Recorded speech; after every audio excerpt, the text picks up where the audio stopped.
So, this video by a channel called Hack Music Theory came into my recommended section a little bit ago. It's called Sound Design is Ruining Your Music. Then we have a huge secret to reveal to you.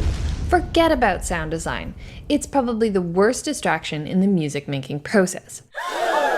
And my first thought upon seeing that title was just, no, it isn't. I disagree. I think it's making my music better, personally. But to be fair, that reaction is what they're anticipating. It reveals itself as just a clickbaity hook in the first minute. Now, we're not saying that you shouldn't spend hours on designing the perfect sounds.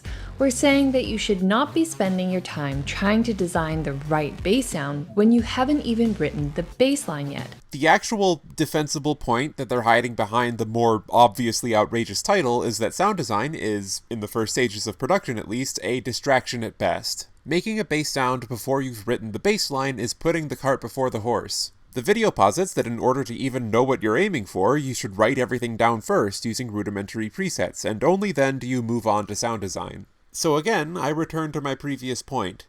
No, I disagree, and not even because my workflow is so special and they should have honored me specifically. I don't even think this tip sounds intuitively useful for a majority of producers. The studies of sound design and composition simply aren't stratified in the same way that, say, mixing and mastering are. It's absurd to suggest such a thing. It's as easy to imagine crafting a sound and arranging it into a composition as it is to imagine writing a song in basic MIDI and crafting the sounds for those notes afterwards. I do both, and so do you. You can see so clearly how they had to stack the deck to make this make sense. Like, look at the beginning. Have you ever opened your digital audio workstation because you're in the mood to make some music, but then you end up spending hours searching for the right bass sound, then feeling frustrated because you wasted hours and didn't even find the right sound?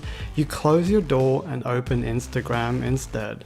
That's not even what the video is about. Of course, if you get bogged down in the preset selection process, you can be overwhelmed with choice and get burned out before you find what you're looking for.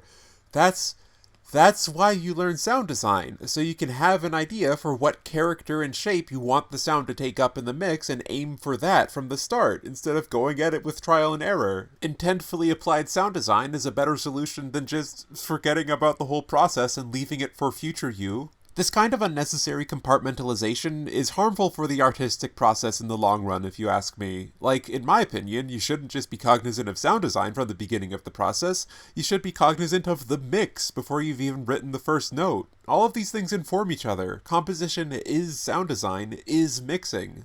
So why put this weird, counterintuitive, metaphysically justified emphasis on songwriting, such that it should come before everything else? Well, at the end of the video, they reveal that this is actually just an ad for another fucking music YouTuber songwriting course, because, obviously. Thanks for watching.